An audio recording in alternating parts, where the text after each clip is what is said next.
My name is Adam Mackey. I'm the Director of Communications with the Golf Coaches Association of America, and I'm here with Oklahoma Christian men's head golf coach, David Lynn, a 2022 GCAA Hall of Fame inductee. And this is an interview, and we will get started. All right, Coach, your Oklahoma Christian career began in track and field as a four-year letter winner. How did those experiences shape the transition to coaching college golf, and what memories from your college days do you still take with you? Well, I think it probably goes back to high school for me. My dad was a four-sport letterman, so I tried to do a lot of different sports. I played tennis, I played golf, I ran track, I lettered in basketball and cross country, and so I kind of developed a love for a lot of different things.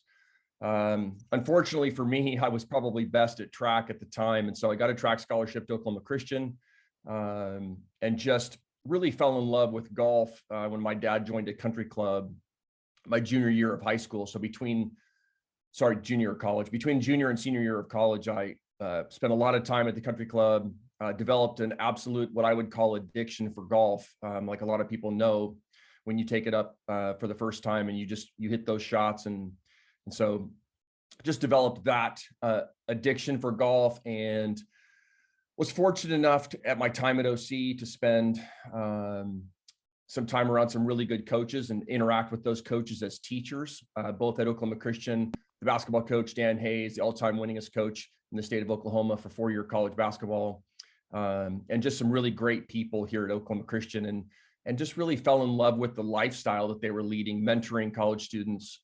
And just that was something that was really attractive to me. So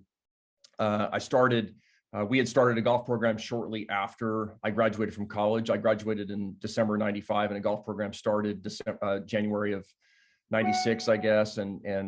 So a couple of years after the original person that was coaching, the president came to me, knew I was playing some golf tournaments, and I really fell what I would consider backwards into a dream job, which was coaching men's golf. Great answer. So you kind of mentioned it a little bit. How has your dad, the only coach in OC women's golf history and your former assistant coach, been to the successes you've been a part of on and off the course? Well, my dad's been a huge part of my success. He's pushed me in many ways. He's taught me just about everything I know about hard work, about coaching golf, about golf in general. We still play hundreds of rounds of golf together a year. He taught me everything I know about the golf swing and golf in general and competing. And he's still very competitive, even in his mid 70s. To be honest, I've just been extremely fortunate to have he retired at a young age at 50. We spent the first, as you mentioned, probably 10 or 12 years traveling together and coaching together. And he kind of as a volunteer assistant for me. And then when we started the women's program in 2011, it was something that he wanted to take on. And something that he's really grown into, recruiting, coaching, traveling with the girls has been, I think, something that's kept him young, and something that has allowed us to continue to work together. It's been one of the most special pieces of my life, being able to enjoy this process of coaching and working together with him. Perfect. You're also the athletic director there at Oklahoma Christian. Do you think the administrative side of the job adds value to what you bring to the program? And if so, in what ways? Being AD is a big advantage, obviously, as a coach. I think it works both ways. Certainly, being a coach is a huge advantage as athletic director with what I deal with on a regular basis, and I'm certainly keenly aware of what my current coaches are going through on a day-to-day basis with their jobs. I think being AD has been such a big asset for me as a golf coach, because it has really made me enjoy my time. When I leave my office at 1 o'clock and go to practice every day, or go out to a golf tournament to recruit, or go on the road with my team, it has highlighted and put an exclamation point on that time for me as something that I just really, really enjoy. It's getting out of the office. It's getting to compete with my guys. It's getting to grind, all the things that I love about coaching, the interaction with the student athlete. The more personal interaction that you get when you're traveling with a student athlete, and getting to really develop that relationship further. So there's so many aspects of, that make me a better AD, I think, and vice versa. Being a good golf coach and being an athletic director has gone hand in hand, I think. Good answer. That's a tough question. So that's a good answer. So Oklahoma Christian has competed at a high level in the NAIA, NCCAA, and NCAA Division II level in your time on the helm. What has your coaching gone through, and what did you learn from each shift to those competition levels? Most people wouldn't know it, but at the NAI level, the scholarship limit is 5. And so we were very fortunate, which is obviously more than you even have at the Division I level with 4.5. So I was fortunate when at the NAI level, when I took over in 1999, that we had a nice amount of scholarships. I was able to recruit good players and offer them, big scholarships in order to come to Oklahoma Christian and play. I've been really fortunate over the years to recruit a lot of very good players who have come here, enjoyed their time at Oklahoma Christian, wanted to stay here, wanted to get better, be a part of a good team, compete for championships, have a great experience, play on quality golf courses and facilities and travel and all those types of things that you need to sustain for a good golf program. So just been extremely fortunate that I've been at a university that's allowed me, to be able to do those things. B, that I've had great support from that university, both with staffing and budgets and being able to raise funds and do all those types of things. Certainly, I've got the levels are different, and we participated in the NCCAA when we were going through the NCAA transition. So in 2012, spring was our last NAI national championship that we got to participate in. There's no postseason in the NCAA until while you're going through the transition. So we spent 3 years going through the NCCAA and participating in that, which was absolutely fantastic. They conduct a championship every year in Florida for schools. And that was a wonderful experience for my kids that wouldn't have otherwise had a championship to participate in. And then we've been NCAA Division II since 2016. And that's been a readjustment, obviously, different level, but I think still all of the same things apply. Been able to find kids that, again, want to come in to a program that's trying to win, have a chance to be an All-American, have a chance to win tournaments, have a chance to travel the country playing college golf in decent weather and getting a great education. So those things haven't changed regardless of what level we've been at. And I think those have kind of been the tenets of, why we've been successful over, what I would consider to be a pretty long time. I would agree with that. Great answer. You've also coached in 2 World University Games. What experiences did you take away from those events, and what advice might you have for a coach looking for similar international experiences? Wow, really, first of all, I can say that there's nothing like putting on a shirt when you're going out to a tournament and it says USA on your sleeve or on your chest.